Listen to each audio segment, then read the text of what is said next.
Penguasaan konseptual dan pengetahuan prosedural merupakan asas kepada penguasaan matematik yang cemerlang.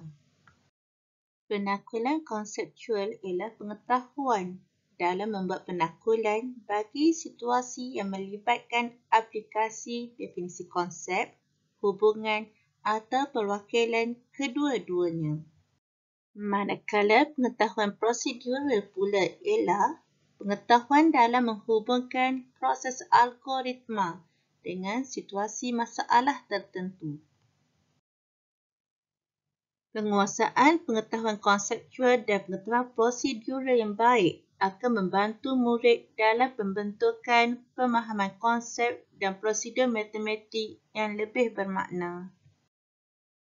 Kajian-kajian terdahulu juga telah melaporkan masalah yang dihadapi oleh murid-murid dalam menguasai topik perimeter dan luas. Abdul Razak Idris dan Kevin 2011 mendapati ramai murid menghadapi masalah dalam pengiraan melibatkan perimeter dan luas. Tidak memahami konsep luas juga merupakan antara masalah yang dihadapi oleh murid dalam pembelajaran matematik.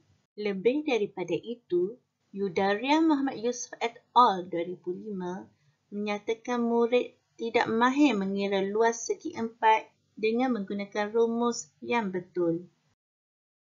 Kajian ini melibatkan 9 orang murid tahun 6 dari sebuah sekolah di daerah Kintal Utara Perak.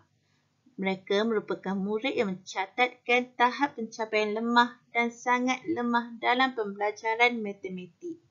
Kajian ini mengaplikasikan reka bentuk kajian tindakan berdasarkan model Lewin 1948 yang terdiri daripada 4 langkah iaitu merefleksi, merancang, bertindak dan memerhati.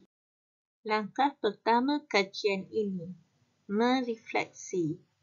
Semasa membuat refleksi, guru mendapati murid tidak mengingati maksud dan cara pengiraan perimeter maupun luas walaupun mereka sudah mempelajari kemahiran-kemahiran yang berkenaan ketika belajar pada tahun 4 dan 5. Murid juga tidak tahu apakah operasi asas yang terlibat dalam pengiraan perimeter dan luas.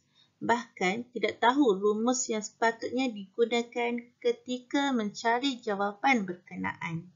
Sepanjang sesi PDPC, guru mendapati murid-murid sukar memahami penerangan yang diberikan oleh guru walaupun guru menggunakan bantuan gambar rajah dan beberapa contoh telah dikemukakan.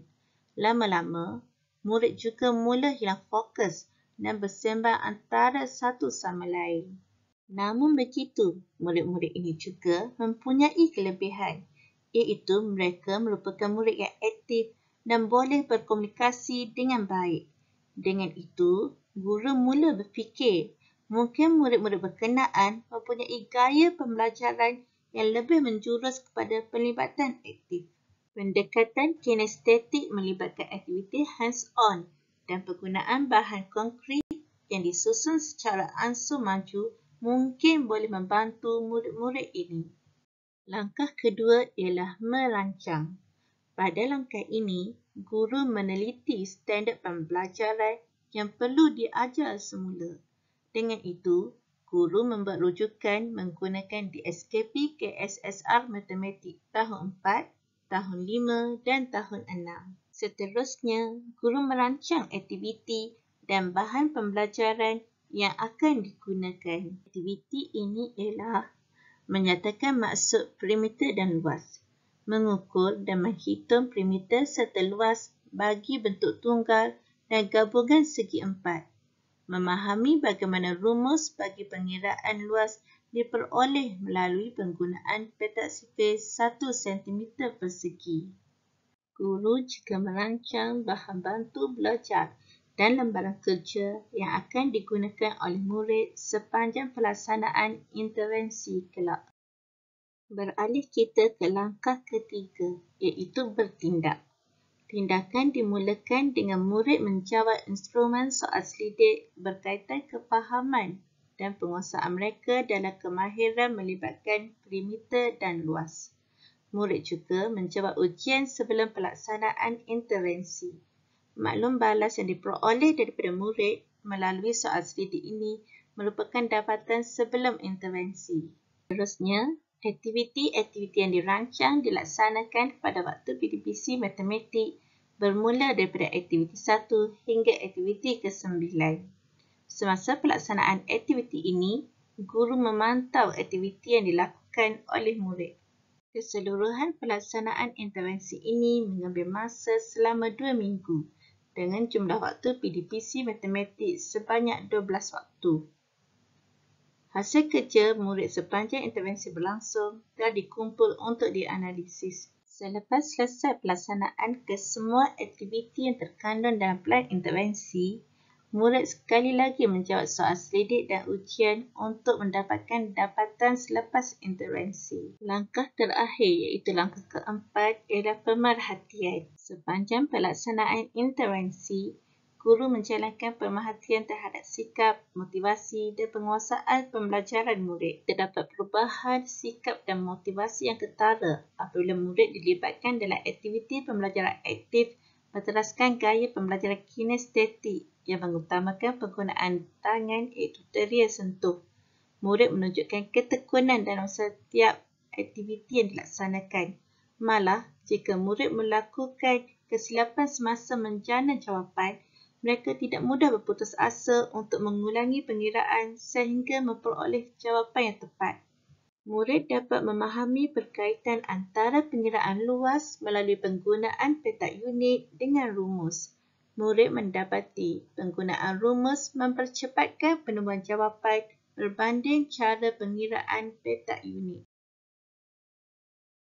Gambar ini menunjukkan antara aktiviti-aktiviti yang telah disempurnakan oleh murid sepanjang intervensi berlangsung. Rekod ini menunjukkan semua peserta kajian telah menyempurnakan 9 tugasan yang diberi. Ini merupakan dapatan soal selidik. Didapati nilai min selepas adalah lebih tinggi berbanding sebelum bagi semua item yang dikemukakan. Ini menunjukkan peningkatan pengetahuan murid berhubung topik perimeter dan luas. Berikut adalah purata markah ujian sebelum dan selepas bagi kedua-dua bahagian perimeter dan luas. Terdapat peningkatan yang ketara pada purata markah selepas bagi topik perimeter dan luas. Melalui pelaksanaan kajian ini, penyelidik mendapati aktiviti manipulatif dan hands-on sesuai untuk membina pengetahuan konseptual berkaitan topik perimeter dan luas dalam kalangan murid. Seterusnya, pengetahuan konseptual ini diperkemaskan dengan pengetahuan prosedural melalui penguasaan langkah-langkah mengira perimeter dan luas dengan menggunakan rumus. Pengetahuan konseptual diperlukan untuk memahami konsep asas, manakala pengetahuan prosedural pula diperlukan untuk menguasai langkah-langkah penyelesaian masalah matematik. Dapatan kajian mendapati semua murid sangat fokus pada aktiviti pembelajaran yang dijalankan dan tekun melaksanakan setiap aktiviti mengukur dan menghitung yang dijalankan. Bertepatan dengan itu, pendekatan manipulatif memberikan hasil yang positif terhadap pembelajaran dan motivasi murid melalui aktiviti hands-on dan minds-on. Kesimpulannya, KIT perlu sesuai digunakan bagi memperkukuhkan pengetahuan konseptual dan prosedural berkaitan topik perimeter dan luas dalam kalangan murid. Apabila memiliki pengetahuan konseptual dan prosedural yang mantap, murid mampu memahami definisi perimeter dan luas. Lebih daripada itu, murid mampu menentukan nilai perimeter dan luas sesuatu bentuk atau rajah sama ada secara manipulatif maupun dengan menggunakan rumus. Sekian sahaja daripada saya untuk pembentangan pada hari ini. Jutaan terima kasih buat jawatankuasa penganjur dan sekalum penghargaan buat para juri.